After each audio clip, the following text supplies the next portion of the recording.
And we are live. What's good, Charles? Your man Dale saying welcome. I really want no podcast, man. How y'all feeling? Happy hump day. It's Wednesday, man. Sorry, I am late a little, guys. I am running a little bit late. My daughter had a shift in her schedule. She had a band rehearsal, like section rehearsal or whatever. So um she didn't tell me exactly what time it would be over. So I messed up the schedule. It is what it is. I hope y'all doing well out there. Um, it's been a crazy week. Friday. We have a big show here in Tampa. And I've been really working hard on that, guys, promoting. So I missed Monday, I missed Tuesday. I'm just kind of doing shorts and putting stuff up and doing whatever. So just bear with me. Next week we'll be back to normal, doing our normalness, what we normally into, that sort of thing.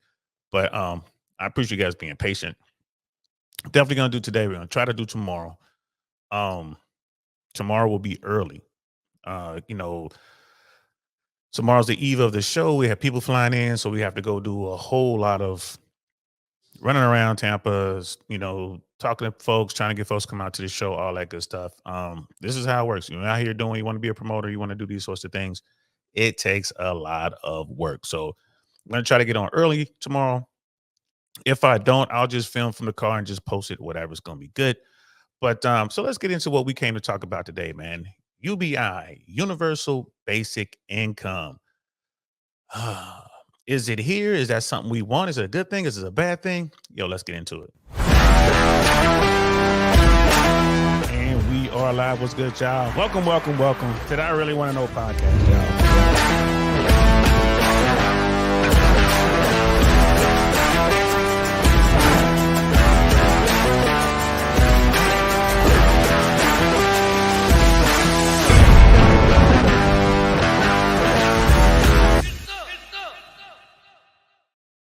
Get some indeed, man. Yo, it's a lot of talk about the economy right now.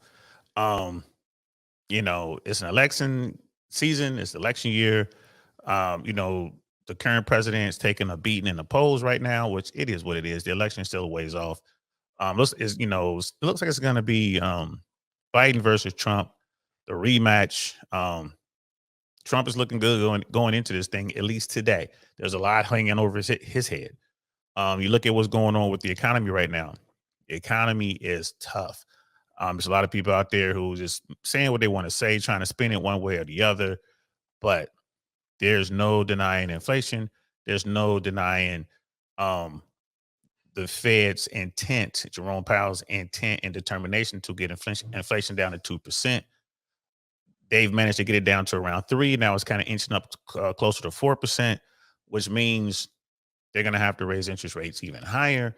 People don't want that. There's all kind of issues with commercial real estate. There's all kind of issues with American credit card debt and just personal debt at its highest levels ever. It goes on and on and on. What does this mean? It means whoever the sitting president is going to have a lot of splaining to do.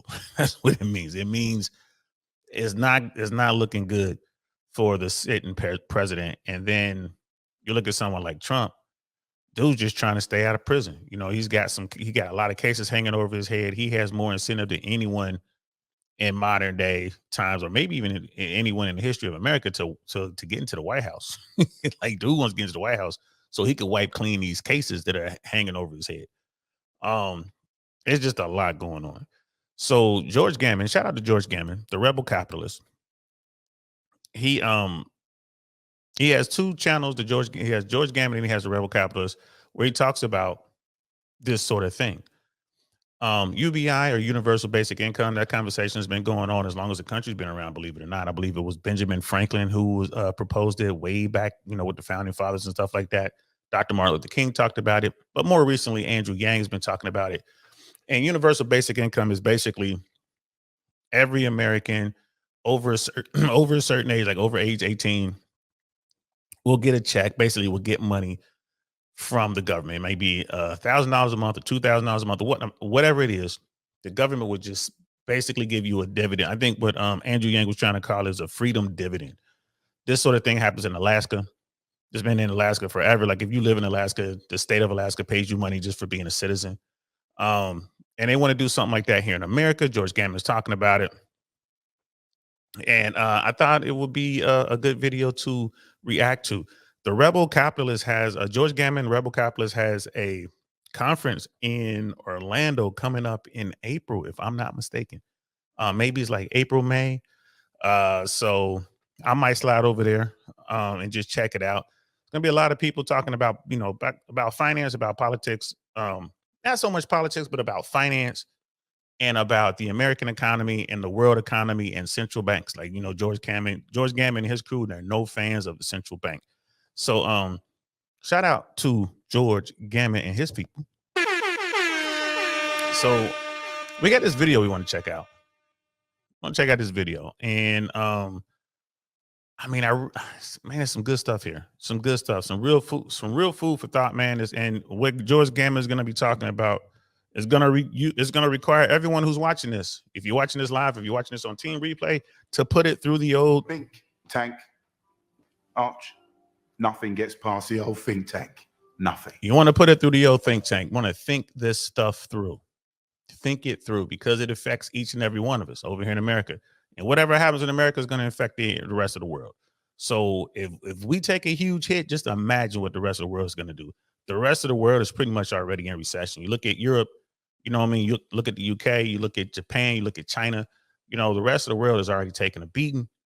And if America goes, they go. So it is what it is. We want to check that out. Lady Navo's in the building. What's good, sis? Good to see you. How you feeling? We got I am the single one in the building. Own a spot live. What's good, sis? Good afternoon to you as well. Thanks for stopping through. Scam likely is in the building. Dusto's in the building. What's up? Shout out to you.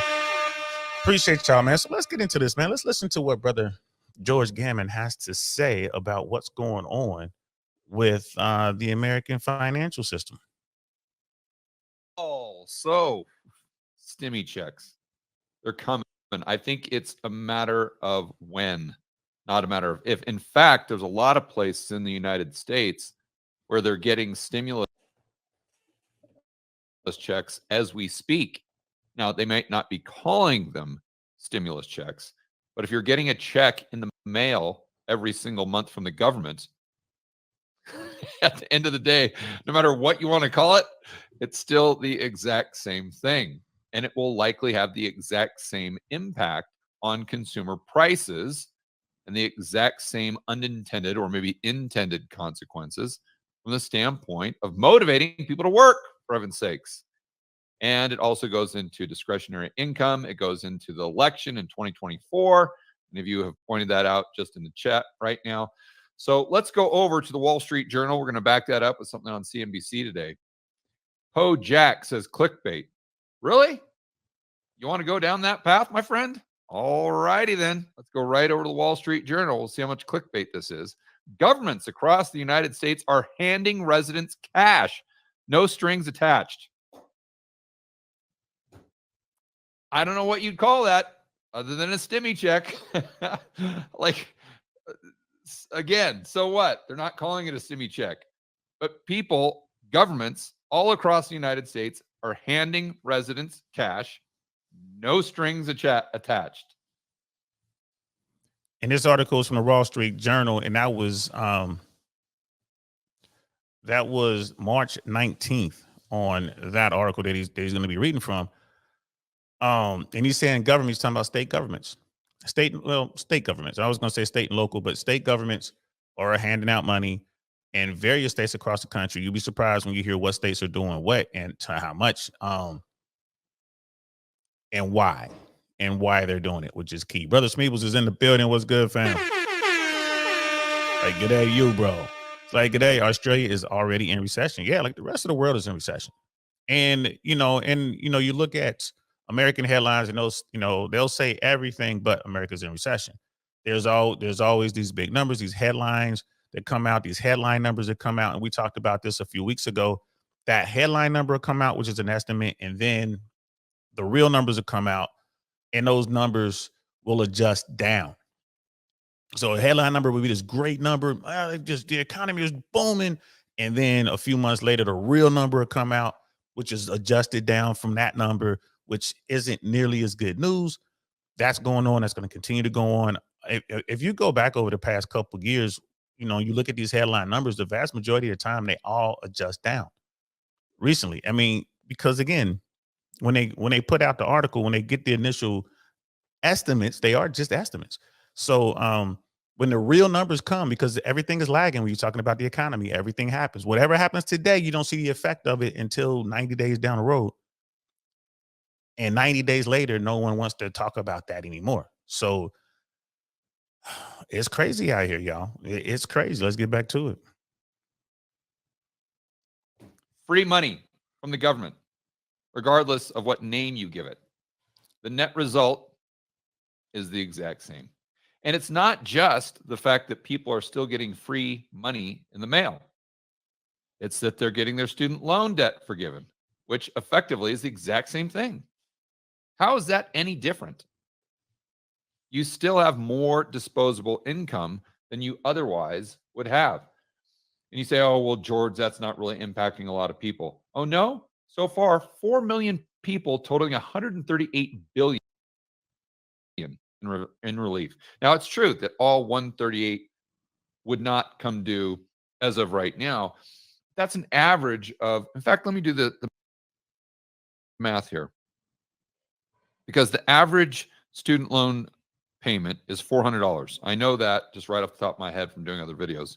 So let's just take 4 million times 400. That's $1.6 billion per month. Per month. That you're going to see show up at the restaurants, the bars, the cafes. These are mostly younger people. So is it any surprise that when you look at your own personal situation or the situation of your friends when you're in your 40s, your 50s, your 60s, and you say, oh, wow, people don't seem to be doing that well. The economy doesn't seem like it's on fire. But yet you go down to the local cafe or the local trendy spot, and it's absolutely packed with 25 and 30-year-olds. Yeah, and we're hoping that it's going to be absolutely packed on Friday or their show. Like, we hope they come out, but he has a point there. All this stimulus, if you're going to, call it a stimmy, call it stimulus, call it universal basic income. He's going to be talking about that in a little bit. If moving forward, all of this might be good in the short term in the sense that people will feel better. They have money in their pocket or whatever, but the inflation and the damage it will cause is just that money will buy less. It would buy less. There's another YouTuber out there, Minority Mindset, Jetspreet Singh. He talks about this too. He had a video out today. I'll probably link his video in the description just so you can see both of them, just so you won't think that, oh, it's George Gammon and, people having you pegged as some hard term, big time conservative guy, maybe a Trumper. Don't listen to him. He's doom and gloom. Okay. You can listen to the other guy as well. Talking about the exact same thing. Because when you're talking about money, you're talking about finance. It's math. That's all it is. It is cold math, period. If you do this, then this will happen. That's it. Cause and effect in real time. So we can't keep inflation under control. People has just been borrowing and borrowing and borrowing. Money has gotten expensive. Banks aren't loaning. Now people are trying to figure out where to get their money from, and they're taking it from all sorts of places. People are doing what the United States government does. They're taking money from their future to take care of stuff in the present right now. And it's going to be a problem. It's going to be a problem. Point blank, period. It's going to hurt no matter what. My thing is, just deal with the pain. Just let it come. Let's just deal with it for the next 18 months or 2 years or whatever it takes. 18 to 24 months, whatever. Just deal with it. Let it all reset, which means, property values are going to come down. Money's going to stay expensive. People are going to lose some stuff. But then on the other end of that, the adjustment will have been done, and then the dollar will be still vibrant, and inflation will come down, and your purchasing power will go up, and people will be out here looking for work and all that kind of stuff, finding jobs, doing what they got to do to make it, pulling yourself up by the bootstraps. That's what I think we should do. I think we should just go ahead and be like, hey, man, Let's just go ahead and just accept the pain for a better tomorrow, as opposed to kicking the can down the road. So we're gonna just hold off the pain until a later date, because no matter what you do, it's going to hurt. Forget about a soft landing, everybody. Brother Pitney's in the building. What's good, fam? George Gammon, aka the Rebel Capitalist, is incredibly knowledgeable. I love his whiteboard videos. Facts, bro. Facts. And he just breaks it down. What I respect most about brother George Gammon is there's no agenda here. He's just giving you the cold, hard math. That's all he's doing. He's gonna give you the math. Every article he's read so far, the first article, the Wall Street Journal article, and now the CNBC thing, both were March 19th. Both these articles came out yesterday. Let's continue. Shocker, right? Let's get back to the Wall Street Journal. Dozens of guaranteed income programs have popped up in cities and countries, and Republicans are trying to block them. Right, but not for long. And we're going to get into that in just a moment. It's too easy for these politicians. And let's be honest. You can like Trump, you can dislike him. It doesn't really matter. He's a populist. Trump has zero moral North Star. He's just going to say whatever he thinks is going to get him the most votes. It's like any other politician. But Trump is I think is like that to an extreme. Now, there are some good things. He's most likely not going to get us in another war. So that in and of itself is maybe worth voting for him. But look, he was trying to punk Jerome Powell into doing negative interest rates. You don't think that Trump would try to champion UBI or free money for people because all the jobs are going out to China? Of course he would. I mean, come on, let's just be honest about it.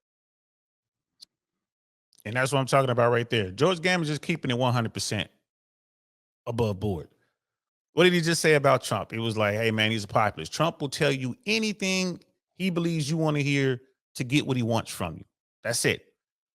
You think that Trump will hesitate for a second to give away money if he thinks that's what's going to get him in office? Of course he won't. Like you said, Trump was the one talking about negative interest rates. I remember when he was talking about that. I mean, negative interest rates. Like, what is that? I had to look that up. It was insane. Trump, you know, when you look at someone like a Donald Trump doesn't care about America. He doesn't care about Americans. He only cares about what works for him, what's good for him. That's it. There's nothing wrong with that. It just, most people are like that. The Democrats and Republicans, I keep saying there's no difference between the Democrats and Republicans. Like, you look at Donald Trump when he was in office, he spent what, $2 trillion. You look at Biden, what did he spend? 1.9 trillion. Right? They're both the same. I mean, it doesn't matter. They have equally done the same amount of damage to the country. And these are the two dudes we get to choose from. Right? Democrats, Republicans, they're all doing whatever they think they got to do to get votes. You know, when you look at the House, you know, there's some people in the House who care about America, but their back is against the wall. You know, they're forced with these horrible choices.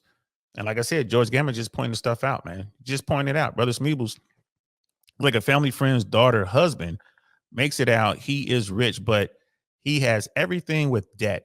And now they're stuffed and they asked to borrow $220,000 to keep things afloat, right? $220,000 just to maintain the current lifestyle, instead of making the hard choices to start selling stuff off and you know what I mean, cutting back. And if that were here in America, I don't know what interest rates are over there, but you know, $220,000, you're looking at a minimum of double-digit interest rates. You know what I mean? To get like to get some sort of loan to keep your business afloat, to keep your lifestyle afloat, you're looking at double-digit interest rates. And that's what it's going to do in the commercial real estate side of the house, which is terrible. Brother Dino's in the building. What's good, fam? It's like, DL, did George have a problem with the bailouts for businesses and political members during COVID? Paid for by everyone and those with student loans? Yes, he did. He's going to talk about it too. He spoke out against that. He had a problem with that. He had a problem with what was going on with the pandemic. He had a problem with, he's going to talk about that. He definitely going to talk about that. I am the single one. I think Japan is negative interest rates. They just came above negative interest rates. I think they were in negative interest rates, and now they just came out after decades. I think. I mean, it made news. You know, and China's dealing with deflation right now. You know what I mean? Yeah, and there it is. Brother Opinion's giving it to you right there, right there. Yeah, it's been decades, bro. Japan's been having all kind of problems. And I want people to understand something. I am no economist. I am no talking head. I'm just a dude trying to figure it out, trying to put it through the think tank, right? Just like everyone else. I see that the dollar, the purchasing power isn't there for the dollar anymore. I see it. I said, yesterday, I've been doing a lot of running around. I haven't been eating as healthy as I normally do because of all the running around. And it's like, man, I got to get something to eat. I hadn't eaten all day, really. So I stopped. I pulled into a Taco Bell. I know, guys. I know. I'm like, what are you doing? Fast food, first of all, it's bad, but Taco Bell, you crazy? I just needed to put something on my stomach, guys. So I figured I'm just going to run in here. I pulled up to the drive-thru at Taco Bell, guys. I got a burrito supreme, which I can't even tell you the last time I ate at Taco Bell, for real. It had to be decades ago. I got a burrito supreme and a large soda. That was $8. This many dollars, $8 and some change. 2 items, a burrito supreme, which I couldn't even eat. I took like 3 bites out of it and threw it away, and a soda. $8. Come on now. Come on now. Like, it's crazy. And you're right, sis. I knew I was wrong. I knew I was wrong, but it was literally, I'm like, man, I need to do something. I got to eat something. It was one of those, if I didn't put something in my stomach, I was going to have a headache for the rest of the night, right? So, like, I have to eat something. And I stopped there and I get 2 bites, maybe 3 bites of that thing. And I was like, oh my God, what was I thinking? But $8. $8. I couldn't believe it. Jeez, this is fast food? Oh my goodness. $8. And you're right. I should not have stopped there, sis. You're absolutely right. What was I thinking? What was I thinking? You big dummy. Yeah, I was definitely a big dummy. But I had to put something. It was my fault. I could have made a sandwich at home. Could have made a turkey sandwich or a peanut butter jelly sandwich. You know what I mean? Could have put some water in the car. Could have got some juice. You know what I should have done? I should have went and got myself a smoothie somewhere. Right? It was just dumb. I shouldn't have done it. And I paid for it. $8 and some change worth of paying. You know what I mean? And luckily my body was able to absorb it. But it's just crazy. Level Up Man's in the building. What's good, fam? It's like, we had those pandemic stimulus checks and the inflation that resulted. Multiply that by 10, and that will be what happens with UBI. We never learn. Giving cash without earning, it leads to inflation. Yep. George Gammon's going to talk about it, y'all. He's going to talk about it. I feel you, bro. Brother Smith was in Australia. We have Carl's Jr., and a meal from there with the drink, fries, and burger is averaging like $17. $17 for a Carl Jr. meal? Jesus, like that one, it's one McDonald's somewhere out west, I think in California, where they were trying to charge like $18, I think, for a Big Mac. I don't know if that was for a Big Mac meal or just a sandwich. I'm assuming it was a meal. This is where we're headed, guys. And Level Up Man is right. Why is it that the purchasing power isn't there? It's because inflation is crushing the dollar. Brother Smith continues, like, I've been on steak and eggs with some fruit lately, and I have heaps in comparison. Yeah, bro. He's like, I save heaps in comparison. Yeah, and that's what you should do. You buy the stuff, man. You can cook it up. You can warm it up later. Like, and I just messed up, guys. I ain't gonna lie to you. I just messed up. You know what I mean?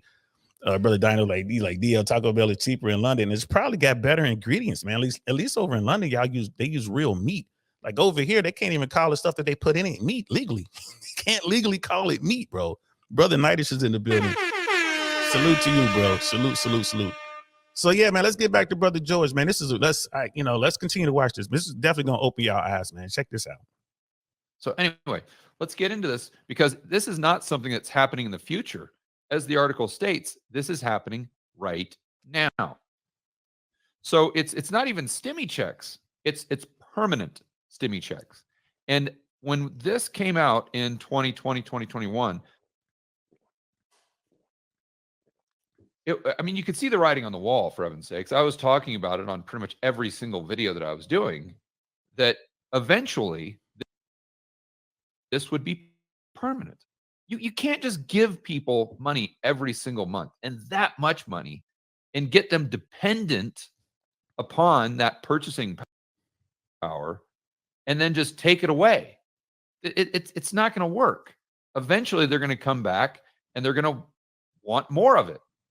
And you say, well, George, don't they know that it's going to cause consumer price inflation and on net balance, it's going to be a negative? They don't care about that. The average Joe and Jane, they don't think about that. As more proof, I would give you California, Canada, all of these places that actually were trying to implement more stimulus checks because inflation was going up. Remember that?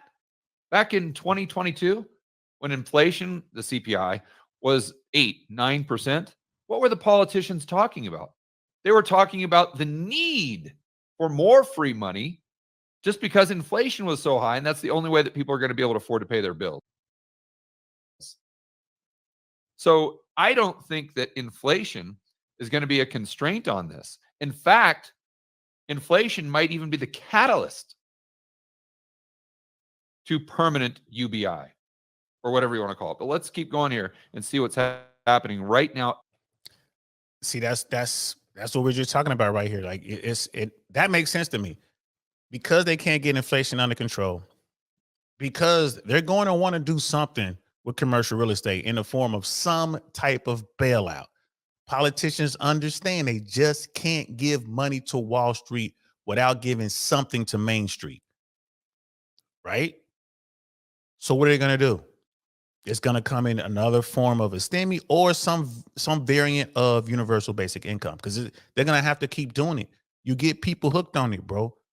It's like back in the day, man, back in the streets. Like, you know, you hear about the push or whatever, man. Like the first hit's free. Hey, I give you the first one free, man. Go ahead and try that out. You know they're going to be coming back, man, because now they own it. They got to have it. Now you can charge them wherever you want to charge them. They got to have it. That's what's going on here. Instead of product, we got money. Right? So it's the same thing. And it's not sustainable. The country's not going to be able to withstand this. It can't be done. Now, I don't know how it's going to play out. You know, if America financially crumbles, what happens to the rest of the world? I don't know. You know what I mean? What currency takes over? I don't know. But if America falls, the rest of the world is definitely going to fall. They're already down. They're already down. Brother Level Up, man. He's like, I made a pot of red beans last week, $20 for the ingredients, 8 meals. You can barely go to Chick-fil-A once for $20. And that's a fact. But the only thing I get from Chick-fil-A is a shake. I'll get a chocolate shake with no whipped cream and no cherry. And that thing is like $6, I think, something like that. I think I had one a couple weeks ago. I think it's around $6 or $7, like $6 and some change.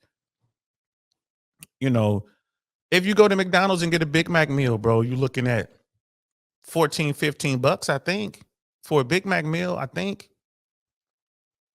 Purchasing power, y'all. Compare your groceries, compare your grocery receipts. Look at what you were paying for groceries last year, if you can still pull up those receipts. Or even better yet, if you can pull up your receipts from 2020, and then compare them to your receipts from today and look at the difference.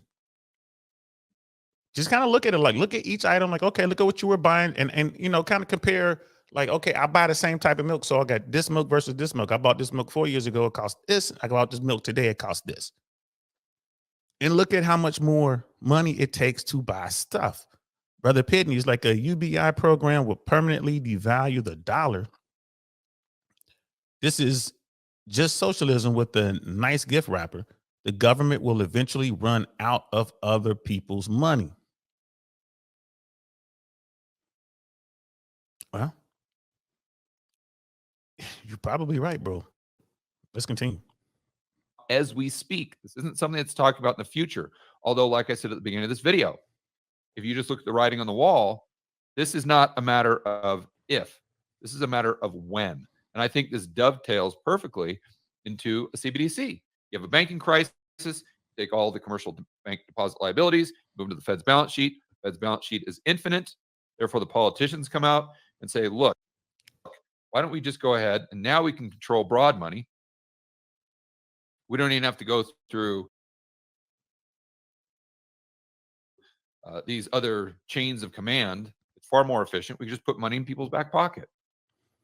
Yeah, and like I'm thinking about what Brother Pitney was saying. Like it's just socialism with a nice gift wrapper. Yeah, I can see that, bro. But the thing is, people aren't thinking. They're not thinking. All they know is I can't pay for my insurance. I can't buy groceries. I can't make my mortgage or rent. Right? I can't. And they're turning to the government, like, give us money. And the government is looking at politicians are looking at what's going on with the regional banks. They're looking at what's going on with, commercial real estate. They see that they've already made a demand. Like, we're gonna have to bail them out. We're gonna have to do something here. And they're trying to figure out how they can get money to both sides. So yeah, you're right, man. It's still wind up it's socialism, really. If they didn't get money directly to people, they would just have to make it to where you can go to the grocery store with a government card or something and get free stuff. I don't know. It's crazy. But the stuff that, like, this Wall Street Journal article right here, and George's gonna talk about this, man. But he's talking about, this article talks about this woman who lives in Texas, right? Hines is one of more than 80,000 residents of Harris County, the third most populous county in the United States, who have applied. The program, which is set to start in this spring, has roughly 1,900 spots, right? So this is in Houston, Texas, man. Deep red state, man. This is Houston. Houston is joining dozens of American cities and counties, most led by Democrats, that are experimenting with guaranteed income programs, like another way of saying UBI, amid growing wealth inequality in the United States. The program was a part of a trend at the local and national level towards providing direct, largely unconditional payments to Americans for everything from pandemic relief to child assistance. They reflect the growing sentiment among economists, tech industry leaders, and Democrats that distributing money without strings is one of the most effective and least bureaucratic ways to help struggling Americans. Other cities that have experimented with guaranteed income programs included Stockton, California, Birmingham, Alabama, Louisville, Kentucky, and Nashville, Tennessee. So you look at that. You expect to hear this kind of stuff in California, right? But Alabama, Kentucky, Tennessee, Texas, this isn't a thing that you can spin one way or the other. There's no longer partisan. It's like, well, only the Democrats in these states are doing it. Man, Texas is a red state. Kentucky's a red state. Tennessee's a red state. Alabama's a red state. You know what I mean? You got California on here. It's the only blue state. I bet you New York is doing something like this. It's a giant step towards UBI. A giant step towards it. Like, it's crazy. Level up, man. Yeah. A democracy will continue to exist up until the time that voters discover that they can vote themselves generous gifts from the public treasury. And that's where we are right now. People just want to keep their spots in DC. They're not trying to do what's best for America. They don't want to take their medicine. This isn't like some Margaret Thatcher type stuff. Like, hey, we're going to have to feel the pain for a minute. No, they just want to give us the easy way out, man. Give us the dope. Then the dope in this case is money. I am the thing going, like, Texas is a super red state. Exactly. Super red state. Although there's some talk with all of the people from California moving to Texas, that Texas may at some point become purple, or maybe that it is already a purple state. I still think it's red myself, man. But let's continue. Why don't we just do that? It makes sense. And I guarantee you the Republicans are going to see the success Democrats are having with that. And they're going to be like, well, okay. It's just like back in the day when I was growing up.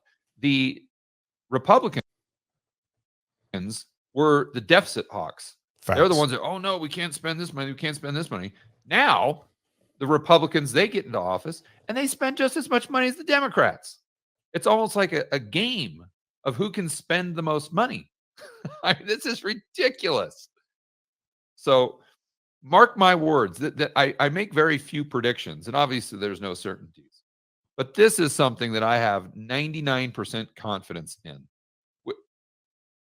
The next 2, 3, 4, 5 years, the the Republicans are going to be just as on board with this, especially if Trump is in office, as the Democrats are right now. Okay, so this gal that's featured, one of the people that are featured in the story, is more than eight. So you think, oh, George, it's just a couple pilot programs. Look at this, 80,000 residents of Harris County, the third most popular county in the United States, who have applied. The program, which is set to start, okay, only 1,900 spots. All right, so not 80,000. Got to backpedal there a little bit. Houston is joining dozens of American cities and counties, most led by Democrats, that are experimenting with guaranteed income programs amid growing wealth inequality. In the U.S., the programs are part of a trend. Remember, we were talking about the last video, how the narrative is changing, the story is changing. Go back to, for those of you who are my age, I'm 51 years old. Go back to the 1980s, even the 1990s. Let's think about gay marriage. Now, you say it's right or wrong. I'm not here to take a position on that.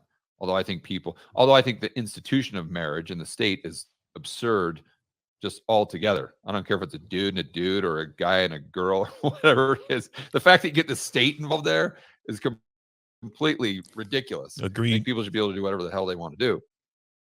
But remember what the narrative was like back then.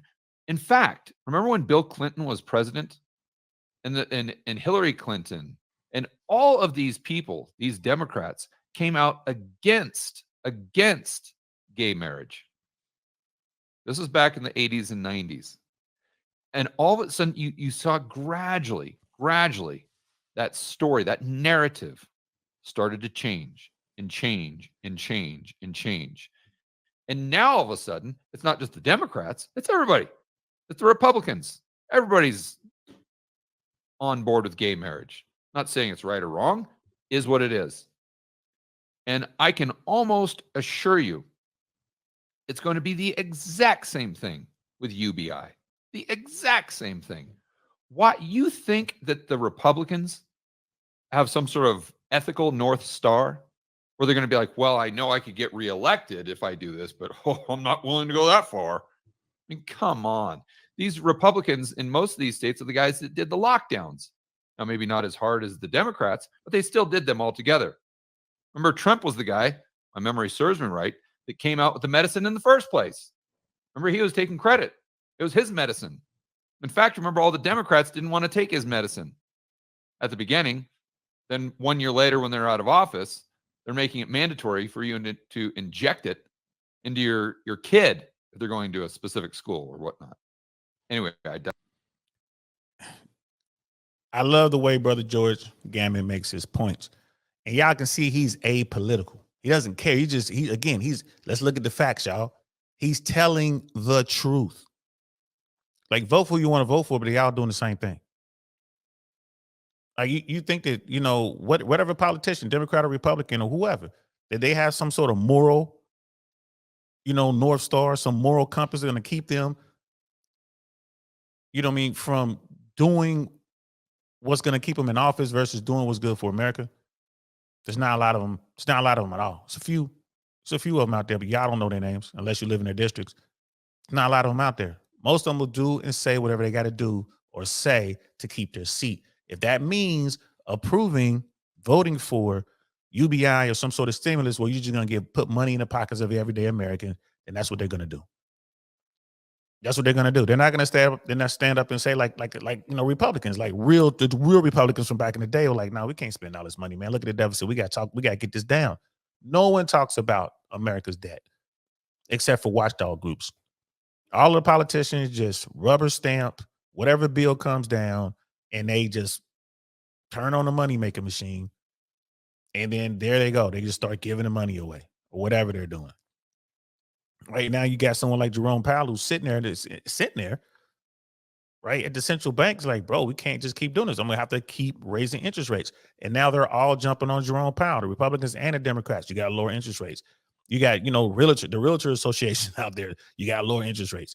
Everyone's out there, like the commercial real estate people, the big businesses, like the big money, Wall Street. You got lower interest rates so we can borrow more money so we can stay afloat. Jerome Powell, I don't think he's going to do it. Brother Smeebles, the masses love free money. That's a fact, brother. But the downfall of that is that no one wants to work, and then starts the fall of the economy because it gets harder to find people to do lower paying jobs to feed people. That's fact. That's facts. We always talk about how, oh, we got this illegal immigration problem here. Why do people come into America? Because America is such a great place. No, they come into work. And what work are they going to do? They're going to do the work that people don't want to pay Americans to do. You can't pay me enough money to go out in the hot Florida sun and pick oranges. You can't do it. You would have to pay me $150 an hour, and I'm only going to work 4 hours. I'm going to work at night when it's nice and cool. But you can get somebody coming up from Guatemala or Mexico or Honduras or wherever. Right now, even China, they come as far away as China, Haiti. They'll come here and they'll go work for $100 a day and work from sun up to sundown. Right, to pick tomatoes, strawberries, apples, oranges, you name it. Right, build houses. You got people. I mean, it's like it's. That's why they're coming. They're not coming because they want to destroy America. Or they love America because America's that great. They're coming because they want to work. That's why they're coming. And there's plenty of work for them because, like Brother Smeeple says, there's people out here who ain't trying to do that work. Brother Mandrell's in the building. What's good, fam? But I agree with George Gammon. I believe it's coming. Watch your mailboxes. Certainly in 2024, the government is going to be sending money to every American. It's coming. Digress. Let's get back to the article here. My point is, I think the argument that the Republicans are going to put the kibosh on this is complete nonsense. I just, there's no way, especially if you fast forward a few years here. They're going to be pushing this just like the Democrats. So they reflect a growing sentiment among economists, tech industry leaders, and Democrats, and soon to be Republicans, definitely Donald Trump, that distributing money without strings is one of the most effective and least bureaucratic ways to help struggling Americans. And look, we've got a case study. And this is exactly what I was saying during the surveys of sickness. I say they're going to roll this out, and they're not going to recognize the unintended consequences. They're not going to recognize the knock-on effects that this, on balance, is a net negative. And the people are going to look back on this. It's just going to be like QE. It's going to be exactly like QE, where they're like, look, it's nothing but positive. Why would we not do this? QE has worked so well. QE is quantitative easing. You know, all these other government programs have worked so well because they never recognized the cost and the benefit analysis. And they're like, look, we did all of these stimmy checks. And yeah, inflation went up a little bit, but that wasn't because of stimmy checks. That was because of greedy capitalists. Duh. So if we could just get rid of the greedy capitalists and let's just do price controls. No brainer. We'll do the stimmy checks permanently and the price controls. That's how we'll give everyone enough money to where they can afford to put a roof over their head. That's what we do in a civilized society. And then we'll prevent the greedy capitalists from raising prices like they did in 2020 and 2021 by making it illegal to increase your prices. And then we don't even have to worry about the greedy capitalists giving their employees a raise because the Federal Reserve or the central planners can give them a raise just by putting more money in their account every single month. This is George Gammon, Brother Dino. Is like George Gammon is a conspiracy guy. What thing is he for, DL? He is for free capitalism, right? He's for no central banks. He is like a true capitalist. He thinks that central banks are wrong. Like the stuff that they're doing now is part and parcel as to why he thinks it's so wrong. You look at when currencies collapse, he's a guy who's like, this is why currencies collapse. This is what happens when you have runaway inflation. This is what happens when, you have deflation. You know, he studies the stuff, bro. Like, you know, he's a self-made man. He figures out how it works. People always ask him, like, man, how do you invest? He's like, I buy stuff when it's cheap and I sell it when it's expensive. He's like, that's it. That's all I do. If you watch him on, no matter what you watch him on, if you watch him on PBD, if you watch him on Fox News, if you watch him on CNBC, if you watch him on his podcast, if you watch him with other, YouTubers, his message never wavers. He's for free capitalism and to do away with the central banks. That's what he is all about. He is about balance sheets. He is about assets and liabilities. That's what he is about. And he sticks to that message, bro. I challenge you. You should watch a bunch of his stuff, man. I'm always talking about him. The stuff he's talking about now is what this is pretty much what he talks about. I haven't heard him talk about any conspiracies or anything like that. His whiteboard talks is just him talking about balance sheets and how money is created from thin air. And forget about what the central bank's doing. Look at what the local banks are doing.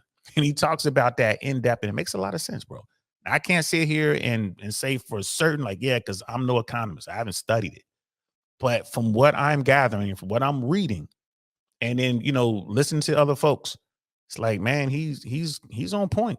It's like Brother Mandrell is saying, like, inflation is going to be ridiculous if they do that. And they're going to do it, especially during election year, especially when they realize that Powell is not going to drop the rates.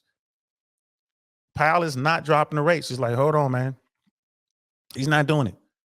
And once the politicians realize that, like, well, we're just going to have to give people money. It's going to force Powell to raise the rates because he's going to have to combat the inflation that they're creating by just giving away money. It's insane. And of course, that'll tie into a social score.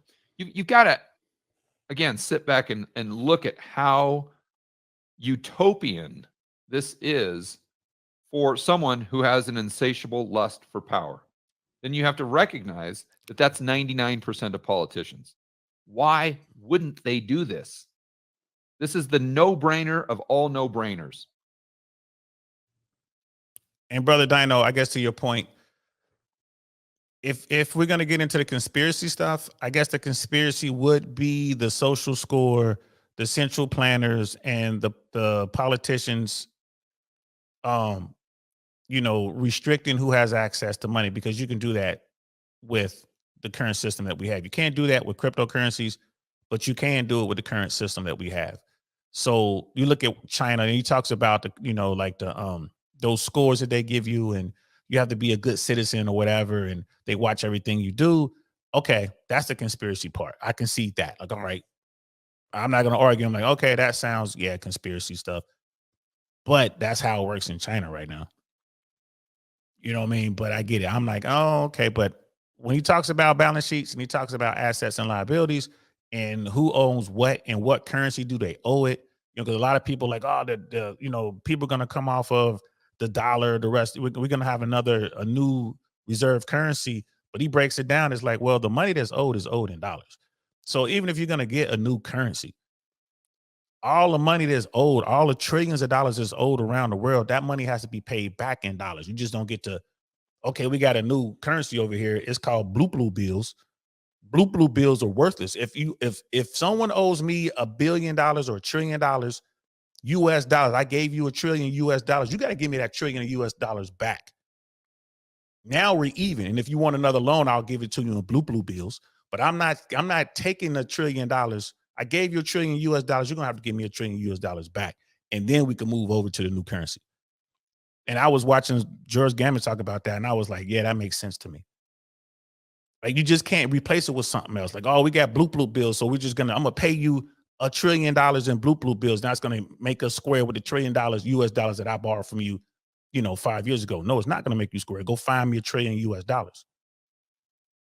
Because that's what we're gonna deal with. And I wholeheartedly believe him when he says that, because I can't, because you're gonna have to give the equivalent. So no matter what, it's still based on a dollar until all the transactions are completed in dollars. And now you want to do away with dollars. We want to go to another currency. All right, but outside of that, the dollar ain't going nowhere, bro. And people talking about going back on a gold standard, that ain't gonna happen. People the faith is in the dollar. And it is what it is. Right. And brother man, Judge, like Powell is in no position to lower rates. Like Jerome Powell does not want to go in the history books as the guy who screwed up.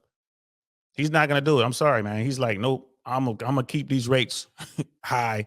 We're going to get inflation under control. He is going to get it down to 2% if it takes him another 2 to 3 years to do it. You know, and then Brother Dinah's like, DL, I haven't heard a single politician pushing UBI. Alaska gets $1,000 per month for their energy production. Right. So the only person who's been pushing a variant of UBI is Andrew Yang, and George Gammon is going to talk about Andrew Yang in a second. And he calls it the freedom dividend. We basically was pay $1,000 or maybe $2,000 to every American. They're not calling it UBI. They're calling it stimulus money. They want to stimulate the, economy. But if stimulus money is being paid to Americans, let's say that stimulus money starts coming out in 2024 and continues into 25 and 26 and 27, right? At what point do we just concede and say, yeah, that's universal basic income? We're paying people a basic income so they can augment whatever they got to pay for with this stimmy money or UBI money. Now, I mean, we can call it what you want to call it. Americans are about to get another check. Right? Call it what you want to call it. And he started this whole his episode with it's a program designed to give stimulus money. But his argument, and I agree with him here, the argument is it's the same as UBI. You're giving the money directly to people to do whatever. There's a program in Stockton, California. It's been going on for a few years now. Andrew Yang did a small little thing when he was running for president a couple cycles back. They were just giving people $1,000 because they wanted to see where the money would go. And they're going to talk about where the money is going in this article here, what people are doing with that money. So you can call it what you want to call it. You know what I mean? But at the end of the day, man, if it walks like, quacks like, and flies like a duck, then it is a duck. Is it a STEMI duck or is it a UBI duck? Right? Either way, it's still a duck. There's still government giving people money. The only difference between this, I don't even know if there's a difference there, because Andrew Yang's plan for UBI was that everyone had to opt in. Everyone had to take the money in order for it to work. It couldn't just be certain people would take the money. So that's another conversation, I guess, for maybe another show. But STEMI money, UBI, I think it's the same, bro. I do. I really think it's the same. It's just they're just using different terms. Other cities that have experimented with guaranteed income include Stockton, Birmingham, Louisville, and Nashville, of all places. Supposedly right-leaning Nashville, home of Ben Shapiro, the Daily Wire, or whatever his thing is called, and the home of UBI and free stimmies forever. In private, senior Republicans have fretted about the potential political benefits to Democrats in private, senior Republicans have fretted about potential political benefits Democrats might reap from the programs, a tactic acknowledgement of their popularity. Of course, like which group getting stimmies back in 2020 or 21 hated it? Like, show me that group. Show me those individuals. Show me those entities that got PPP. And we're like, oh, this sucks. I just got this free $1 million from the government. I'm not going to take it. You're looking at one guy that did that right here. I have several LLCs in the United States. I've got employees that I pay through those LLCs. If I wanted to, I could have at least tried to sign up for the PPP program. I didn't do it. Why? Because I'm just ethically, morally against it. Right. And I mean, and George Gammon is right. If you're going to give somebody, man, you're going to cut somebody a check, bro. They're not going to get mad at you for taking, for cutting them a check. There were people out there who was like, doing the housing crisis. I met a guy who was in the business. He was like, yeah, man, we weren't underwriting any of those loans, although we were working in the same office with who was that? AIG. He was working in like their offices, but he was like, man, we didn't touch that stuff. And I said, hey man, if you had to do over again, or if this would have happened again, would you underwrite those loans and get the money? He's like, yeah, I would. He's like, I had no idea the government was going to do what they do. What was going to do what they did, bail those people out. Those people knew what they were doing, right? And it's like, and they all got bailed out. And he was like, and add to that, no one went to jail. So he was like, yeah, if it happens again, I'll do it. So it goes to George Gammon's point. People are watching and paying attention to what's going on. Most people aren't going to sit back and use that moral compass and say, no, this is wrong. This is going to hurt the country. They're just going to take the money, which is definitely a problem. You know what I mean, Brother Dino? 275,000 jobs created in February. Right now, you have the best economy in the world. No more government money going out this year or beyond. Again, remember, $275,000 is an estimate for February. You got to wait until May to see what the real numbers are, right? So the White House or whoever's putting this out, I'm not going to say it's just the White House because everyone does it. Republicans and Democrats alike, doesn't matter. They all do it. 275,000 jobs created in February, right? But we know that Amazon has laid off record numbers of people. We know that Tesla has done the same thing. We know that there is so many U.S. corporations have been laying people off, but those people have been getting severance pay and packages. So they're still kind of on the books, but they don't have a job, right? We know the automakers have laid off. All the big automakers are laying folks off because the auto market, we don't even just talking about the auto market. Like it is destroyed and it's just smoldering right now. It's like it's just crumbling. Like we know that people are getting laid off. In the tech industry, especially, people are getting laid off. So someone is saying that there's 275,000 jobs created in February. Okay, that's an estimate. We have to wait until May to see what the real numbers are, right? No one's going to talk about it come May. But every time there's been a revision to the headline number, it's been revised down. Now we're getting back into what we were talking about earlier with this, man. They're calling these programs guaranteed income programs, right? Is that what it was? Guaranteed income, GIP, right? So we got the GIP is going to, so there's no UBI, but I'm going to go sign up for that GIP program. And I'm going to get this money to help me pay for whatever I got to pay for it.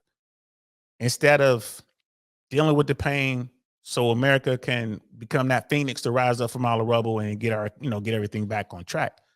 They're trying to stop the pain. So we have to wait, man. We have to wait until May to see what those numbers adjust down to. Brother Dino's like, America has 9 million job vacancies right now. Do we? And then it's like, okay, what type of jobs? What are they counting? You know what I mean? Like for real. So I ain't gonna lie to you, man. Like when I see these headlines, I'm like, man, I don't know, bro. I don't know. I know a lot of people getting laid off. I see just driving around the city of Tampa, I see big old empty parking lots where it used to be car dealerships, right?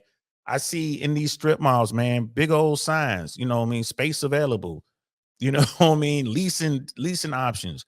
I'm seeing stores like Walgreens shutting stores. Restaurants are closing up. What is the name of that restaurant? What's the name of the Boston Market? I've seen there were 2 Boston markets in my area, and they're both shut down. I'm seeing other like restaurant type things shut down. Now, are there other jobs opening up? I'm sure. I still see help wanted like at FedEx, help wanted at Home Depot, Lowe's. I'm seeing a lot of help wanted signs at all the fast food joints, restaurant joints, you know what I mean? I'm seeing that. So yeah, now 9 million jobs. What are those jobs? What are those jobs paying? Right. And keep in mind, they consider like if you're driving for Uber, they consider you employed. They're like, okay, you're employed. That's a job. You know what I mean? Same thing with, these other side hustle things. So keep that in mind, bro. Now, I'm not saying that if you did that, it's right or wrong. It's just that's the category that's what was right for me based on my moral North Star. But I don't think very many people fell into that category, especially the people that were getting the stimmy checks themselves. You'd say, were you in favor of stimmy check? Did it help you? I think 99% of the people would say absolutely. Republicans, Democrats, doesn't matter. While guaranteed income programs haven't gained traction on the federal level, just wait, they will. Washington is increasingly open. And by the way, what do you mean they haven't gained traction on the federal level? What the hell are the student loan forgiveness? It's the exact same thing. Washington is increasingly open to policies that offer Americans direct payments. On Capitol Hill, senators are weighing legislation that would increase the child tax credit for low-income families. Again, no matter what name or label you want to put on it, it means money in your pocket that you wouldn't otherwise have. And in this case, free money that's above and beyond your income. If approved, the expanded child tax credit. And let's go back to when they did this scheme in, what was it, 2022? I remember as soon as those the checks went out, not the stimmies, but the child tax credit, you go to your local mall and the line for Louis Vuitton is about 300 yards long. I'm not saying all the people used it for that, but let's be honest. There was a huge misallocation of resources there. And I like how the politicians always set this up. It was a credit backed by Democrats in 2021 that reduced child poverty. Did it reduce child poverty? Or was it basically welfare for Louis Vuitton and Gucci and Prada and Dolce & Gabbana? All right. Or even if they did use it for other purposes, it would have been, it's corporate welfare, for heaven's sakes. Because those stimmy checks are going right from the individual straight to Walmart, straight to Target, straight to Home Depot, or straight to any of those stores in the mall. U.S. cities and states experimented with so-called negative income tax. And here's another way that they're going to sell it. Milton Friedman was a proponent of the negative income tax. Milton Friedman wanted UBI. Therefore, you can't be against it if you're a free market capitalist, because it's right here. It's something that Milton Friedman himself was talking about. Yeah, what they fail to tell you is that Milton Friedman said that this was what he thought should replace welfare, not be in addition to welfare. A big, big difference. And he said, because if you're going to give people money, it's better to do it in a way that reduces the size of government. This is not reducing the size of government. This is increasing the size of government. That's why I went after Andrew Lang, or what was his name? Yang, so hard on my videos, because he kept saying that. And I'm like, you know, that really upset me, because he was misrepresenting, wildly misrepresenting Milton Friedman's views on the topic. But my point is, that's how they're going to sell it. Just wait for it, guys. Just wait. You'll see this. Just put it down in your notes. In the next 3 years, you're going to see this be more and more prevalent. The narrative is going to change, just like gay marriage. Even the Republicans are going to be on board with this. And the selling point that even the Republicans are going to use is Milton Friedman. I assure you. So cerveza sickness drove the issue to prominence. Lawmakers of both parties approved trillions of dollars in spending to cushion the economic effects of the crisis. 3 cerveza sickness response bills approved 2020, 2021 included $931 billion in direct payments to America. Wow. That's a lot of money. And right there, when you give out that kind of bread, that's gonna be the first go-to. Times are hard, give us some money. And like I said from the very beginning, the politicians are not going to be able to help Wall Street if they don't give some money to Main Street. And that is what they're going to do. They're not going to sit there and let all of the regional banks fail, because that's who's holding all that bad debt from the, commercial real estate people. Corporations roll these loans over every 3 to 5 years. These loans are coming due, right? You're talking hundreds of millions of dollars, right? One company, hundreds of millions of dollars that they had financed at 3%. Now they're looking at financing at 7% or more. That's going to break the company. It's just going to break the company. And they still need to get some money. They're going to have to borrow money regardless, just to keep the company going.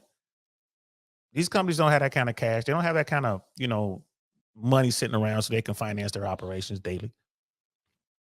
This is a problem. This is why all the layoffs are happening right now. This is what's going on. And, not to pick on the Bush administration, the Biden administration. It's just, that's who happens to be in the White House during an election year. They don't need the bad headlines. They got their hands full trying to beat this dude Trump, beat the other side. And the other side is going to use all this against the sitting president, the sitting administration. Do I want to see Trump in the White House? Absolutely not. Absolutely not. I mean, even Brother George was saying, well, you know, Trump will keep us out of war. Maybe that's enough to vote for him. Not in my book. I'm not voting for the dude regardless. That guy could care less about America. Right? Especially at a time right now. This is a challenging time. Like, some tough decisions need to be made. America is going to hurt. We're hurting now. You know, it's time to come off the drug. It's time to come off the dope, man. Money is the dope in America. Everybody hooked on it. Everybody is hooked on it. No one's saving money. Everyone's in debt up to their eyeballs. Right? The cheap money is gone. The banks are in trouble. Wall Street has a problem on his hands. All those skyscrapers and all that, they got problems. It's big. It's money out here. It's blood in the streets. Now it's time for us to collectively take our medicine and deal with this pain. But no one wants to deal with the pain. And that is the problem. This is what George Gammon is talking about right now. That is the problem. America is hooked on money. That's the dope. America is addicted. It's time to go to rehab, America. And it's going to hurt. You're going to rehab without medicine. They just going to tie you down to the bed, let you scream and fuss and throw up and sweat and all the rest of it. They ain't going to give you no medicine. You're going to have to sweat it out the hard way. That's what needs to happen. So what are our politicians offering? They're offering more dope, man. Just, hey, man, just give him a little bit so he doesn't suffer anymore. Just give him a little bit. That's not going to help.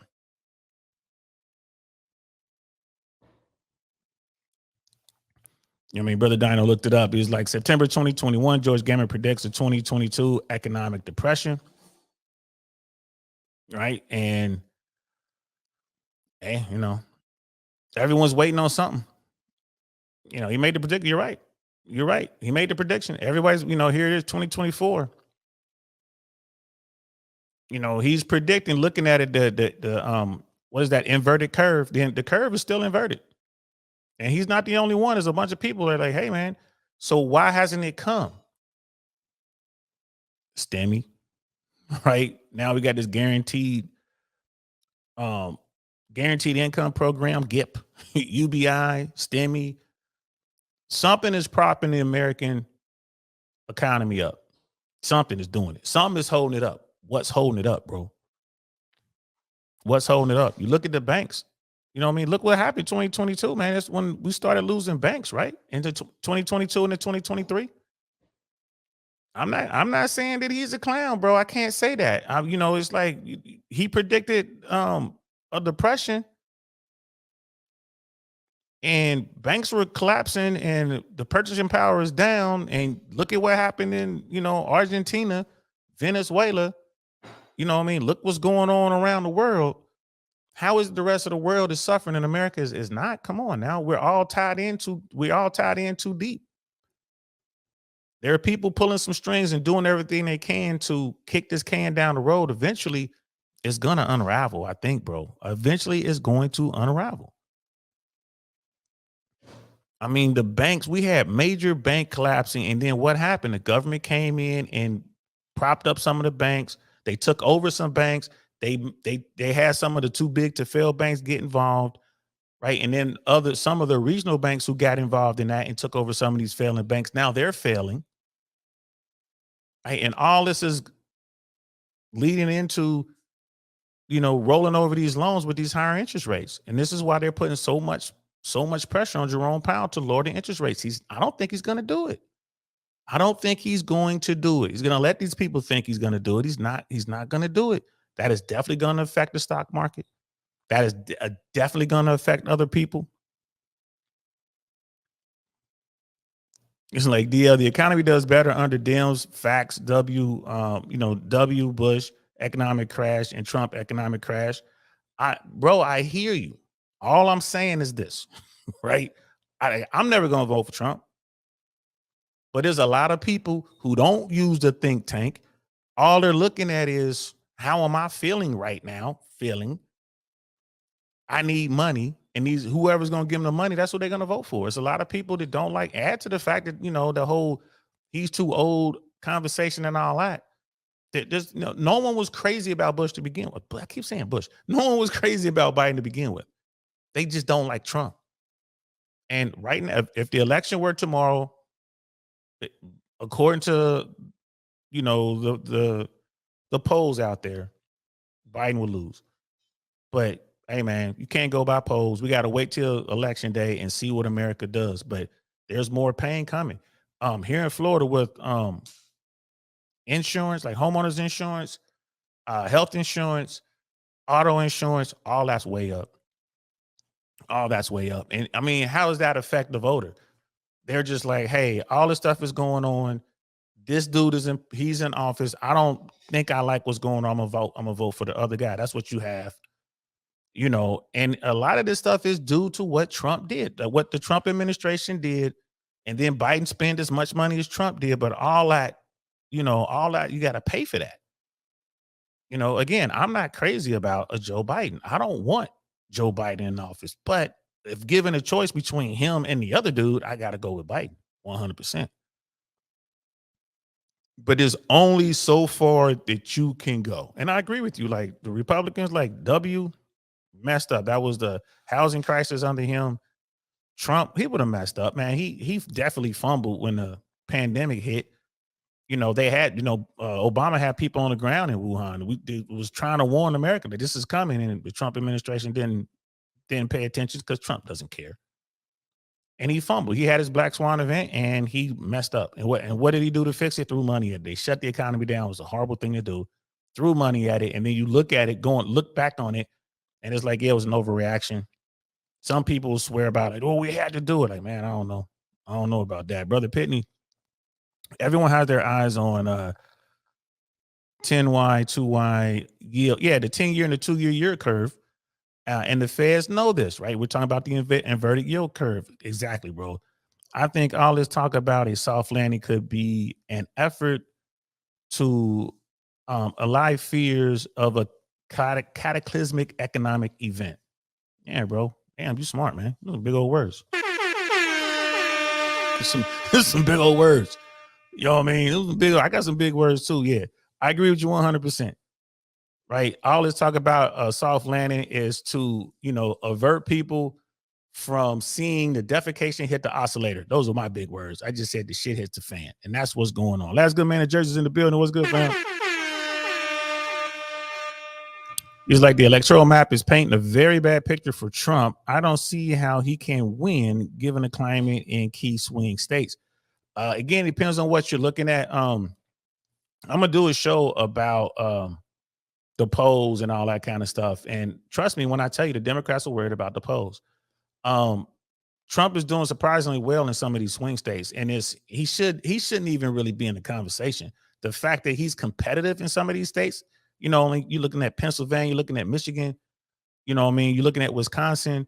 He's competitive there, bro. Like, that's the problem, man. Like, Georgia, you would think Trump would be doing really bad in Georgia considering they trying to lock him up. He's doing surprisingly well in Georgia.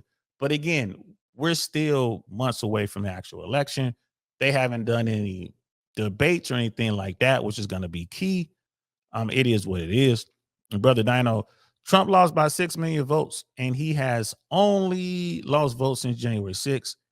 He has no uplift coming, DL. But I hope you're right, man. But I'm just saying, depending on who you talk to and what polls you look at, man, he's doing surprisingly well, right? In that election, Joe Biden had the most votes ever for an American president in an election, and Donald Trump had the second most votes from any American president in an election, in that same election. Think about that. A lot of people voted for dude. And, there's a scenario where you have Democrats who are like, man, I don't know, man. I ain't really feeling Biden, and decide not to vote. That only helps Trump. I don't know how viable RFK is going to be. Maybe that'll siphon some Republican votes. I don't know. But again, all this can change tomorrow. All this can change, man. Yeah, those are my big words, bro. I learned that in the Army, man. When the defecation hits the oscillator, bro, we'll see what's up then. The last good man in Jersey, Trump loses if he loses PA and Michigan, if he loses Pennsylvania and Michigan, and Biden is doing more work on those states than Trump has, yeah, I mean, like I said, man, it shouldn't even be competitive. That's what scares me. It shouldn't even be competitive, bro. And then you look at Arizona, you look at Nevada. You know, Trump is doing really well out there. Again, this is a very, very early ballots. You know what I mean? Like these polls, I mean, you know what I mean? How true are these polls? You know, so you know, the thing that gets me is it just scares me a little, bro. Like it shouldn't be this competitive. But you know, hey, I don't want to turn this about talk about the race, right? If Trump gets into office, he's gonna throw money at people. All the politicians are gonna want to throw money at people. They're going to want to do STEMI, or they're going to do guaranteed income protection, or they're going to want to do UBI, or whatever you want to call it. I think George Gammon is on to something. And you say, Georgia, what's the big deal here? Why are you so against this? Why are, AI is going to take all of our jobs. So why are you so against UBI? Well, number one, people, especially young males, have to have a purpose in life. If you take away that purpose, you're asking for problems. You're asking for real problems. If you think that all those young males, as an example, are just going to put on their VR goggles and live in the metaverse and not join a gang or not take out that aggression, that additional testosterone that all of you know are raging in teenagers' bodies, if you think that you're going to somehow subdue them with a little bit of free money, maybe some weed, some edibles, and VR goggles, you're kidding yourself. You're lying to yourself. Maybe for some that may be okay, but the vast majority of young teenagers, young men, they're going to take their energy and they're going to find another outlet for that. It's most likely going to be crime, gangs. That whenever you have males that don't have a purpose, it never ends well. He has a point there. I mean, you can say, well, we'll just have more programs, we'll have more organized sports. Like, bro, man, when we were out there doing our dirt in high school, man, we generally did it right after football practice. We would do it after games. We would be in the streets, man. We would still just act the boys, boys doing boy stuff. We were out there doing some wildness. But the one thing that kept me out of the most trouble was the fact that my hustle was work. That was my hustle. Those dudes out there who would they would be on that green. That was their hustle. Those dudes out there, they'll be on that powder or that hard. That was their hustle, right? They were doing that to supplement their income. So that was their only income. I didn't like doing that. I was working. I was doing a little bit on the side, like a little bit here, a little bit there, maybe do this, maybe do that, whatever. But for my main hustle was I just had jobs. I would work in a couple restaurants at a time, or I would, I would normally have two full-time jobs and a part-time job, and I was in the streets. But that was always my hustle. They're like, where he at? They're like, oh man, he at work, man. He'll be here in a little bit. He'd get off in about an hour or so. I was working my butt off. That's what kept me out of a lot of trouble. I didn't make a lot of money. When you go out there and work like that and work all these hours, you don't make a lot of money. Like, you just, you lose it all the taxes and stuff like that. But that was my hustle. But he might be onto something. He's like, you're gonna keep these dudes. You think these dudes are just gonna, do edibles and play video games? They're gonna do all that, but eventually something's gonna snap. Something might go wrong, and they're gonna go out and, do something. That he has a point there. I don't know how viable that is. Is that really gonna be what happens? I don't know. But I get where he's coming from. Yeah, definitely want to hang my hat on it, but let's continue. But then let's also focus about the inflation, right? You sit there and say, well, that even if we have inflation, having $1,000 is better than $0.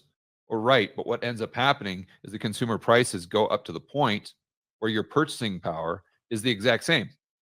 It doesn't matter. So if we fast forward 3 years, then you're in the exact same position that you're in right now. The only difference is that people who had savings, their savings is worth a lot less. This is what we have to understand. This is the key component as to why this doesn't work. And it just goes back to just basics, right? Wealth isn't money, or money isn't wealth. Wealth is goods and services. So you cannot make people wealthier by giving them free money as a whole. Now, you might be able to make someone wealthier by them winning the lottery or something.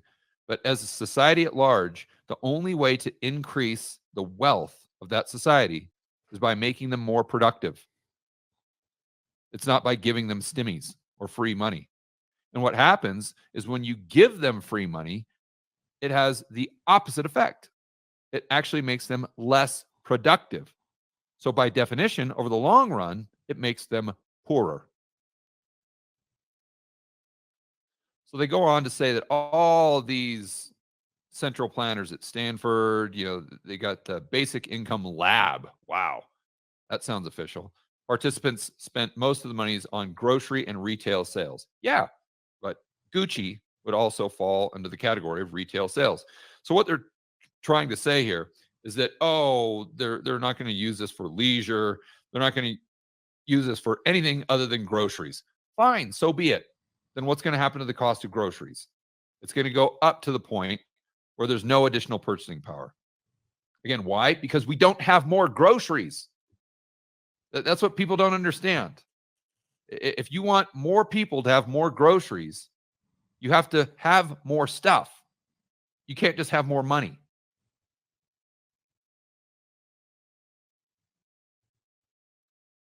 And so Sean here, I don't know who he's part of this Stanford think tank probably, says the evidence is overwhelming. People don't spend it on vice.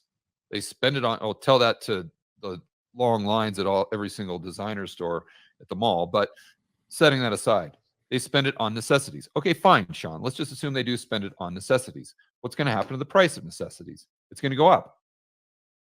And at the end of the day, you're just hurting the people that you're trying to help, assuming your intentions are good. And I think most people fail to understand that. Right? If you take a dude who's making $20,000 a year and you give him $100,000 the following year, right? And everyone in the situation got that money. And there's not more stuff being created, right? There's there's the same amount of goods and services available. The goods and services become more expensive. Look at Colombia, for example. Look at the Philippines, look at Thailand, right? Everyone loves guys, the passport bros go over there because they're financial juggernauts, right? Even though if in America they're only making $50,000 a year or less, they can go someplace like the Philippines or Thailand or Colombia, and now they've leveled all the way up to scale. Right? The same thing will happen in America. You're making $100,000 a year. Okay.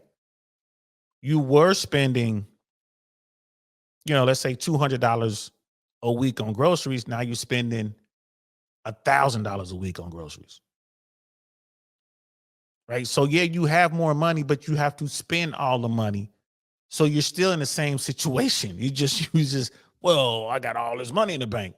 Right. But you got to spend all that money and then some just to live, to pay your rent, to pay your car, to pay to fix the car, to pay for tires for the car, right? To buy groceries, to buy your kid an instrument for school, to buy clothes. Everything goes way up, even though you have money. So I get that point that he's trying to make. It makes sense to me.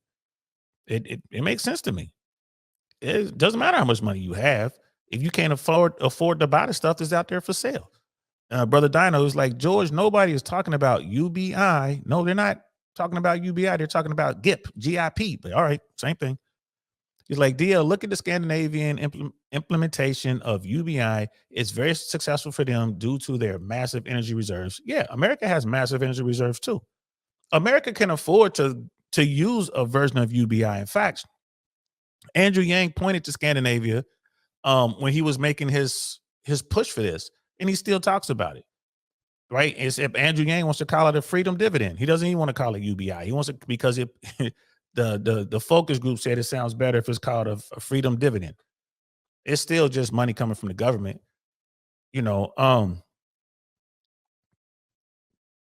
Yeah, I mean, they were doing good over there. It's a small country too, nowhere near as massive as America. I mean, America spends a lot of money, man. I mean, just look at what we spend on military alone. Like, just our military budget is crazy. America spends a lot of money. America can afford to do these things, but these things are bad for the economy overall. It doesn't help. We're trying to, we're going to make everybody middle class. It's not going to work. You still got to go out and make your money somehow. Like, it's not going to be enough.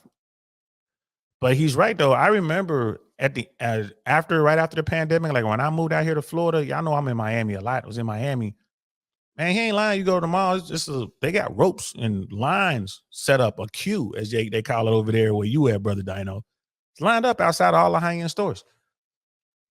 People were buying stuff like crazy. People were taking trips. People were in the hotel spending money. That was all STEMI money. That was just money. They got that money. They didn't pay credit down. They didn't, save it. They spent it. They was buying clothes, renting Lambos, going into nice restaurants, popping bottles. They were in the clubs popping bottles. And a lot of that money was crypto money too. But people were out, getting it.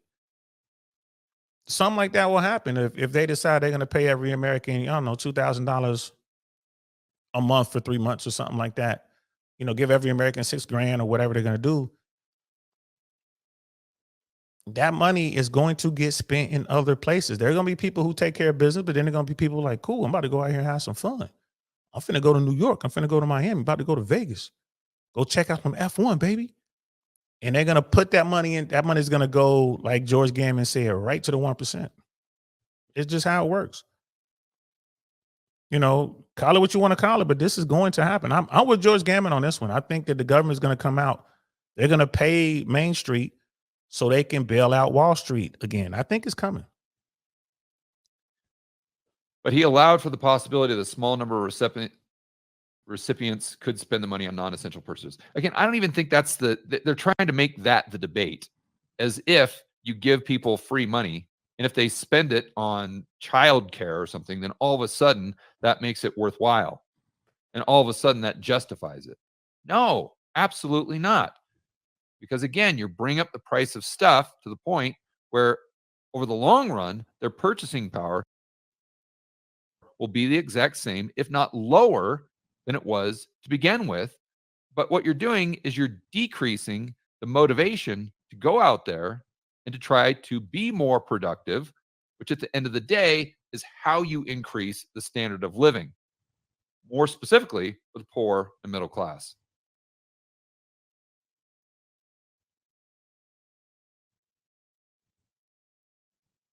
So now they go back and use this other person as an example. They say the cost of groceries is unimaginable. She recently called her utility company to bid or to negotiate lower bills. It's a very, very difficult time. I live alone, don't have transportation or anything like that. Things have been pretty tough. If she's accepted into the program, basically she says it'll be great. And she says, I would do the right thing, meaning I would spend it on necessities. But again, what she doesn't understand is you're doing a deal with the devil. That short term, you're going to have more money, but in the long term, you're going to have less stuff and you're going to be poor.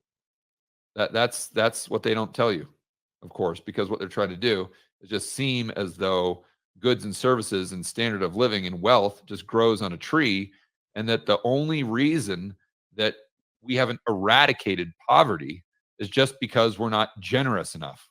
And if we would just be more generous and get out of the way and get rid of these greedy capitalists that want people to be poor, then we would be able to increase the standard of living for society at large, and the poor and middle class, we would be able to bring them to the middle class, the upper class, and all of our problems are solved. Again, it's that stupid idea that money is wealth and money solves the problems. Money doesn't solve the problems. More stuff solves the problems. And UBI sets up an environment where we've got less stuff, not more. And a hell of a lot more problems, because you're going to have the young males with no purpose in life and no father, because their father's out there doing drugs and everything else that they're doing. And that's going to lead to just more and more social unrest at the end of the day. Even if they do have money, people have to have a purpose in life. They can't just wake up and be children where the state is just taking care of them their entire lives. That never, ever ends well. All right, guys, enjoy the rest of your afternoon. As always, make sure that you're standing up for freedom, liberty, free market capitalism. If you want to be a part of that webinar that we've got this Friday, where I do a deep dive on everything that we talked about in the last video, that trip I took to Florida, St. Bart's, Dubai, go ahead and head over to georgegammon.com/pro. You can sign up very quickly, and we'll see you Friday. Outside of that, see you on the next video. Shout out to George Gammon. I gotta give it to him. Now, I ain't gonna lie, he lost me a little bit on the young guys. They're gonna just rise up and revolt. I get where he's coming from. Young men will be young men. I get that part, but it's like, man, that's gonna take some more convincing to get me on completely 100% on board with what he's talking about there on that part. But I agree with all the other stuff. So that was George Gammon, right? And I was gonna save this for maybe we'll just do this as a preview. Let's look up minority. What did I say it was? Minority mindset. And I was watching a little bit. All right, so let's do this. Let's pull this up. This is Jetpreet Singh. I've been watching him off and on for a few years, man. Like, I ain't gonna lie to you. Like, I dude's really into like buying real estate and cash flowing houses and stuff like that.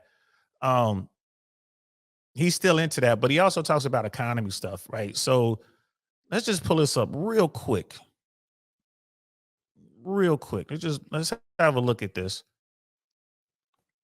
And that's him right there. He's going to talk a little bit about the same thing. I doubt if we get through the whole thing. I want to talk about this tomorrow, but I just want to do a quick little preview, man. So let's check this out again. This guy is nowhere near George Gammon, you know what I mean, as far like, I don't believe this guy's a rebel capitalist. I don't believe he's kind of, like in that. I think that this dude right here is cool with the way the system is set up. He just doing his best to help people to maneuver in the current system.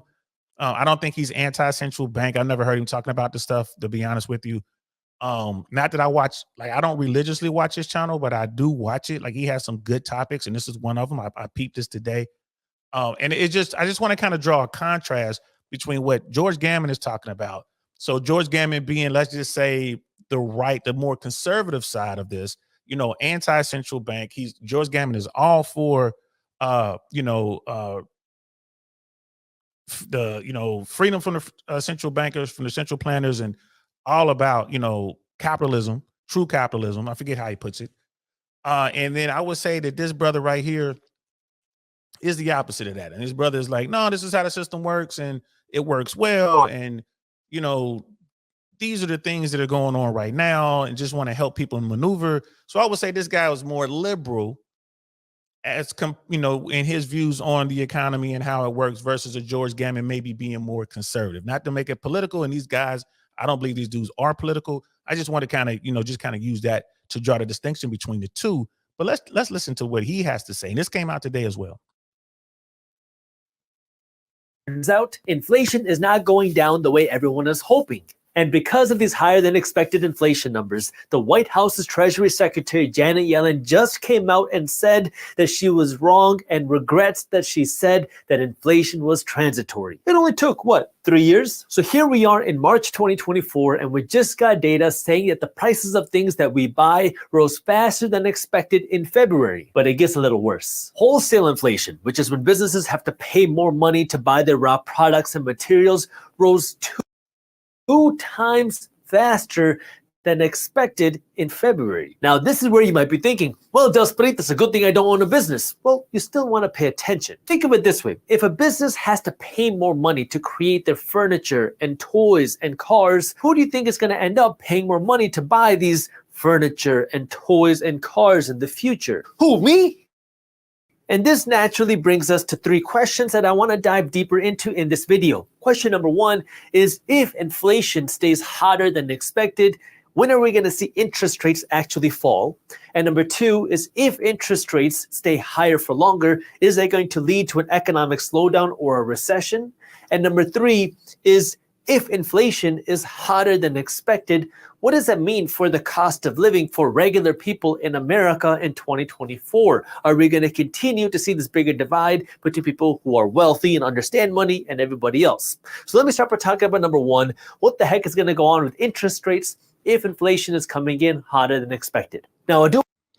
So Janet Yellen is the Secretary of Treasury, and her and Jerome Powell work hand in glove to try to get things right.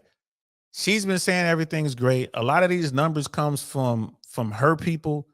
When we were talking about the jobs reports and all that, America has 9 million job vacancies and all that, and the 275,000 jobs created in February.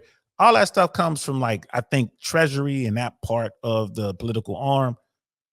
And she's been saying inflation isn't that bad. It's transitory and there's all this other kind of stuff. But now she's like, nope, it's messed up. And you saw those headlines that he put up there about inflation and how inflation is outpacing and doing all this other kind of stuff, and how this is bad for, average Americans, and right, which kind of goes hand in glove with what brother George Gammon was talking about. Now, what Jess Preet is not going to talk about stimmy money and all that kind of stuff, but he is going to talk about inflation. He is going to talk about purchasing power, which, again, math. It's just the cold mathematics of it all.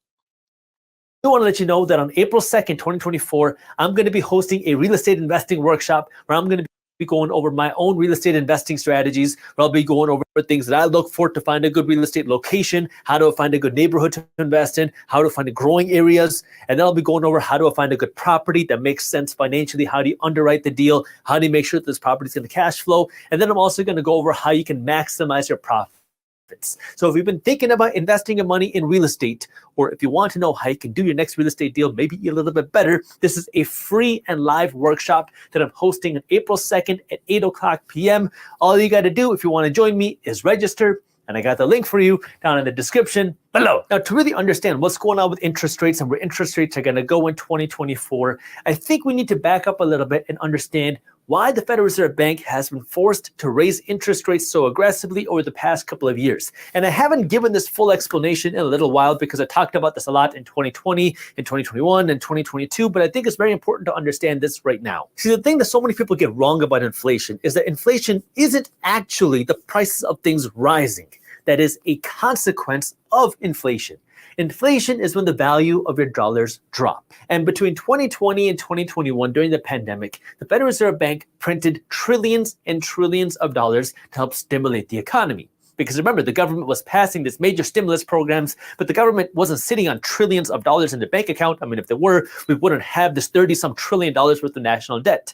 So when the government was passing these trillions of dollars of stimulus programs to give out stimulus checks, to give out unemployment money, to bail out businesses, to give out these PPP loans, the government needed money to do that. And because they didn't have this cash, how did they do that? Well, they went to their friends at the Federal Reserve Bank, who is a central bank here in the United States, who has the ability to essentially create money out of thin air.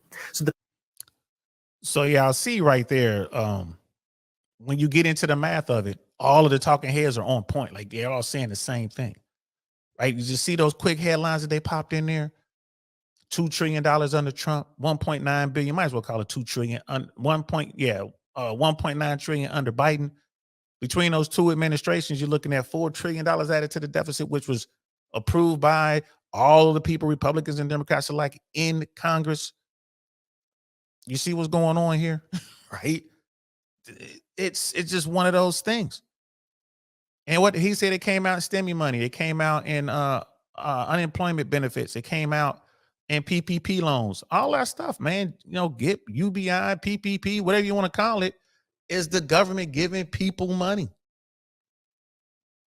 Different tax breaks that they came up with, like child tax credits and stuff like that. It's just the government giving people money. And what did he say? Inflation isn't the stuff goes up. It just the purchasing power or the value of your dollar goes down. That is what George Gammon has talked about. He talks about all the time. That is his main talking point. Purchasing power. So you see, like, these two dudes from opposite sides of the spectrum, but they have the exact same narrative, right? The Federal Reserve Bank printed these trillions of dollars. They gave it to the United States government, and then the government went and gave out this money to people, and they gave this money to businesses. Now, the question is, what is the impact of this? Well, we were in a recession in 2020 and 2021. Some people called it the worst recession since the Great Depression. Yet at the same time, we were seeing luxury brands like Louis Vuitton break record sales and record profits in 2021 and 2022, which you might think is a little strange, which it is, because we were technically in a recession, but people are buying up these luxury goods like crazy. So the question you want to ask here is, why was the government spending all this money creating these stimulus programs? Well, they wanted to stimulate the economy. Now let's think about this for a second. What does it mean? Right there. They wanted to keep the economy going. They wanted to stimulate the economy. They knew if they gave the money to people, people would go spend it, and spend they did. What did George Gammon say? They were out buying high-end stuff. What did old boy just say right here? They went out. And he also said that we were technically in a recession in 2020. Right? So, and that's around about the time when George Gammon was saying, Brother Dino, to your point, George Gammon was saying in 2021, like, you know, it's going to be an economic depression. It didn't happen because of all the interference, all the stimmy money, all the money that came from the government went to the people. Again, it's just kind of, I believe, and I could be wrong, but I believe that was just a way to kind of kick the can down the road. Mean when the United States government wants to stimulate the economy? They don't want you to take this cash and put it in your bank account because that's going to stimulate your wealth. They don't want you to take this cash and put it into the stock market because that's going to stimulate your wealth. They don't want you to take this cash and pay off your debt because that's going to stimulate your wealth. They want you to stimulate the economy, which means they want you to take this $1,000 stimulus check that you got, and they want you to go out and shop with it. Because when you take that $1,000 stimulus check and now you go to Gucci, you go to Louis Vuitton, and you go to Chipotle and you get the extra guac, but now somebody else is getting that money because now these companies make that money, and now they have the ability to open up more stores, hire more people, and continue growing the economy, right? Our economic system runs on spending. The more money you spend, the more money somebody else makes. And we saw this huge boom in spending in the middle of this crazy recession where the economy shut down. Nobody's working, nothing's being produced, except, I guess, money. So now we have an economy where nobody's working, nothing's being produced, but people have the ability to spend. And not just people, businesses have the ability to spend. People got money in the form of unemployment checks. People got money in the form of stimulus checks, and businesses got the money in the form of grants and PPP loans. So now businesses have money, people have money, nothing's being produced, but people and businesses are spending like crazy. So now let's think about what that means. If I'm going out to a store and I'm buying the products in the store, but nothing is being produced to be sold in that store because remember, the economy shut down, factories are shut down, or they're not being produced at the rate as they were before. Well, now you have this low supply of goods, but a lot of demand because everybody has money, but there's nothing really being sold. So now we have a lot of people that want to buy something, but there's not many of this thing being sold. What happens to the prices of things? Well, naturally, the prices of things go up. So now when the government is spending money that they don't have, and the Federal Reserve Bank is printing money they don't have, and people are getting money, well, now this creates more demand for products. This creates more shopping. This creates more spending. And the spending stimulates the economy because now people have money in the bank, which they can now go out and spend. And now as spending happens, businesses are making money, and now businesses are seeing more sales, businesses are seeing bigger profits, and then because they don't have as much stuff, they got to raise the prices of their products because now they're also struggling to get their raw materials. They have to pay more money to get their stuff. They have to pay more money for the labor. So now the prices of things start to go up. And now you have this inflationary issue, which is that the prices of things have risen very quickly over the last few years because, well, so many dollars have been created. The value of each individual dollar has gone down, causing the price of things to go up. I mean, so, and that's pretty much, again, the same stuff that Gammon was talking about. It's like there isn't more stuff. You got a ton of money, but there's no stuff to buy. So your money's going to buy you less stuff, which means your purchasing power goes down, which means if you were a poor guy and then they gave you a bunch of money, you're still going to be a poor guy because it's going to cost more to buy all that stuff. It just all adjusts. That's right? So you had two guys saying the same thing. They just saying it very differently. And, one's more creative than the other. George Gammon's an old dude. He's a couple years younger than me, but he's into his 50s. You know what I mean? Here's a young dude. Ooh, excuse me for that. Ooh, had to get that out. And he got another young dude who's, he's cool. I like watching this guy because he's very animated and I like the way he says it, but the information is spot on. It's still right there. It's the same info, right? So this is what brings us into this inflationary period. Remember, there's no finite amount of dollars out there. Our paper dollars, our money, is not backed by physical gold or some physical tangible asset. So now when you print more money out of thin air and it enters our economic system, the value of each individual dollar goes down, which means if you had $1,000 in your savings account in 2019, and now you have $1,000 in your savings account in 2024, that $1,000 in 2024 cannot buy you anywhere near as much as it could back in 2019. So now what we've seen happen is that the value of our dollars have dropped a lot. And this is where the Federal Reserve Bank begun raising interest rates in 2022 as a way to cool down inflation. Now, this is where I want to premise this, that the goal of the Federal Reserve Bank now is not to create deflation, is not to get the prices of things to fall. The Federal Reserve Bank wants to create something called disinflation. And what disinflation is a cool down inflation. That means they still want the prices of things to rise. They just don't want the prices of things to rise as fast as they were rising before.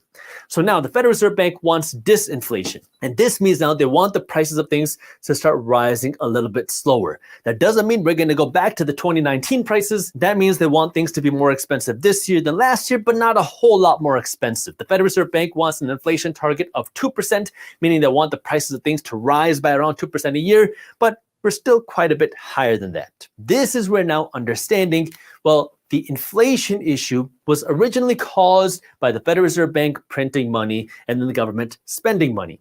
And now to solve this issue, the Federal Reserve Bank is working to raise interest rates to solve the problem that they originally created. The problem with this is now raising interest rates have consequences as well. The Federal Reserve Bank has raised interest rates around 11 times since 2022. Now, what is the impact of these higher interest rates? Well, if you want to go out and buy a home, your mortgage rate is more expensive. So it's a little bit more expensive to go out and buy that home because your mortgage payments are so much more. Same with buying a car. I am not an advocate of you going out and financing a car, but the reality is many Americans are financing their cars. And if you have to finance your car at a 10% interest rate as opposed to a 3% interest rate, it's going to cost you more money for that same car because now the car costs more money and you have to pay more money to finance the car. And it's also your credit card debt. I'm not an advocate of you financing things on your credit card, but many Americans have credit card debt. And when interest rates are more expensive, you have to pay more money on your credit card debt just because interest rates are more expensive. So now this is where. So auto loans and credit card debt, right? Americans are in the most amount of debt in the history of the country. Like people talk about buying cars. The bank ain't loaning nothing on a new car. They just ain't doing it. You try to get you a used car and they'll work with you on that. But a new car, banks ain't giving out money. Right. So the biggest problem with our economy, like you said, like the economy is about people spending money and buying stuff. Well, Americans want to buy stuff. Like we said earlier, they want to get out there and buy stuff. They don't have the money. So where have they been getting the money? They were getting it from the government through all the STEMI stuff and all that kind of stuff, PPP, whatever. They were also getting the money from the banks because money was cheap. Interest rates were down, under 2% in some cases. Like the interest rates were way down low. Now interest rates are way up high. The auto industry is in a whole lot of trouble right now. A whole lot. We're probably gonna talk about that tomorrow. You know what I mean? A whole lot of trouble. You look at the housing market right now. Ain't nobody moving. Be a fool to sell your house right now. You sell your house right now. If you're in a 3% loan, a 4% loan, if you sell your house right now and buy something else, you're looking at 7%. It's gonna be way less house than you just had. And that's if the bank, do the loan. So I mean, it's people are just gonna freeze right now, right? They just waiting to see what happens. Repossessions are up on cars. You're starting to get homes are being foreclosed on. A lot of stuff is happening right now, especially here in Florida, but throughout America. It's a lot going on, right? All this is coinciding with interest rates being high. Again, this big old storm of this commercial real estate thing coming. There's a lot going on right now, bro. Like it's not looking pretty out there. This is why people are screaming, Jerome Powell, please lower the interest rates. I don't think he has any intention of doing that at all. I don't think there's any way you can get him to lower the rates. Where the Federal Reserve Bank has been working to increase interest rates to do what? To do something called cooling demand. Because now when interest rates are higher, people are looking at car prices, they're looking at the prices of things saying, I don't know if I can afford this anymore, so maybe I won't buy this. And now if you have less people out shopping, if you have less people out spending money, that means lower demand, while supply of things are going up because now manufacturing plants are opening back up, stores are opening back up, the supply chain systems are opening back up. So things are being produced and the supply of things are rising and the demand of things are coming down. This is how now the Federal Reserve Bank is working to cool down inflation because they want demand to come down. Higher interest rates cool down demand. Another way to understand this is just take a look at the housing market. When mortgage rates are at 7%, you have a lot less people that want to buy a home. Then mortgage rates are 3%. Because when it's a 3% mortgage rate, everybody wants to buy a home. Every home is a bidding war. And now you have 50 offers on every single home. When mortgage rates are 7%, well, there's not as hot of a housing market because now people are questioning if they want to pay that much of an interest rate on their mortgage. So it's a way to cool down demand. And when mortgage rates are 3%, we saw home prices shoot up much faster than what they were doing now. So this is what the Federal Reserve Bank is doing. They work to increase interest rates as a way to cool down demand, as a way to cool down price growth. And I think most people understand that. Right. And we're going to pick this up tomorrow. We're going to pick this up tomorrow right at this point, and we're also going to talk about what's going on in the car market. Lucky Lopez is a YouTuber out there. I saw him on Fresh and Fit. And I like watching this stuff, bro. Like the guy knows the car industry. We're gonna transition into that. Yeah, we're gonna pick this up tomorrow right here. Where I'm at 10:54. Let me write down this time so I don't, in case something happens. And it's gonna be an early show, guys, because tomorrow I got a lot of stuff to do tomorrow evening and into tomorrow night, preparing and promoting for the show. So it's gonna be during the day. But we're definitely gonna pick this up. We're gonna talk about continue to talk about what's going on with interest rates, the economy slow down, and the cost of living, because I think it's really good and it's going to work. It's going to work with what we started with George Gammon. Jet Spring. I always mispronounce his name, but I'll get it right tomorrow. The brother we were just watching, he never talks about the commercial real estate side because he's a residential real estate dude. He doesn't talk about the commercial real estate side. He doesn't talk about all the loans that need to be rolled over. I think he might have mentioned it for like a hot second when he was talking about the economy slowdown or maybe the cost of living, but we'll see. But that might take out a few more regional banks. And again, like it's just we're in it, guys. All those people talking about a soft landing, this is going to be all great and all that. Wall Street is going gangbusters, is crazy. Bitcoin was going crazy. Everyone's buying houses. Well, it's changed. Things go up and then they come down and they go up. They come down and they go up and then they do this and then they do whatever. That's where we at right now. That's where we at. I do believe that there's going to be some more STEMI money or GIP money, which is the guaranteed income program, or UBI, or whatever you want to call it. I think that's coming. I think the elected officials are going to send money to Main Street, to everyday Americans, so they can bail out Wall Street, because Wall Street's going to need it. But we're going to pick all this up tomorrow. I hope you guys kind of enjoyed it. I really appreciate y'all rocking out with me. You know what I mean? I really do. Yeah. I think it's because it's cool. I'm glad. I'm sorry I missed Monday and Tuesday. I'm here today. I'm going to do an early show tomorrow. And then Friday we have the show. I might even do like a real late thing on Friday, or maybe talk about what happened Saturday. I'm going to do that. I'll be in the car filming as well. All that good stuff. Man, I appreciate y'all, man. I hope that this is a good conversation. I hope that you guys kind of dig this, because this is something we all need to be watching, y'all, because it affects all of us. And all of this is going on during an election year. I wonder how this news would be received if this were a non-election year. I wonder if there would be like a different tact. I mean, I think what would the politicians be doing? I wonder. So I appreciate y'all, Brother Dino. I appreciate you, Brother Pitney. Last good man in Jersey. Mandrell was in here, man. I appreciate y'all. Brother Knightish was in here as well. Brother Smeebles. I am the single one was in here. Level up, man. Appreciate y'all so much. We're just gonna keep rocking this out. Lay in the Vor, of course, always appreciate you.